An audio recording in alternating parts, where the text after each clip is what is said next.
c'est une logique de groupe que Laurent Blanc a choisie, c'est-à-dire qu'il il a enlevé deux joueurs qui a priori, entre guillemets en tout cas, ne manqueront pas au groupe, c'est-à-dire Gourcuff, parce qu'on sait qu'il a priori des relations difficiles avec certains cadres encore et que c'est pas quelqu'un qui sait facilement s'intégrer dans un groupe.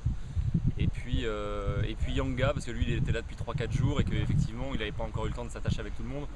Donc voilà, il a resserré le noyau autour des joueurs qui étaient là depuis des semaines, des mois, et il a finalement fait sortir deux joueurs qui connaissaient un petit peu moins les autres. Alors effectivement, le choix le plus étonnant, c'est quand même celui du défenseur central, parce que Yanga était un joueur qui en plus pouvait dépanner à droite voire à gauche.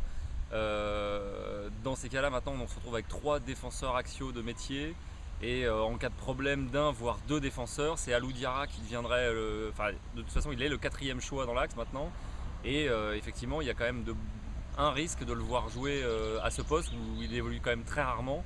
Et on ne sait pas s'il peut donner vraiment de garantie au niveau international à ce poste. Le plus étonnant avec Gourcuff, c'est effectivement, on se demande ce qu'il voulait voir, puisqu'il a dit que le match contre l'Islande ne servait pas de test ou de sélection. Donc voilà, est-ce qu'il a voulu le voir évoluer dans le groupe pour savoir s'il arrivait à s'intégrer mieux que par le passé?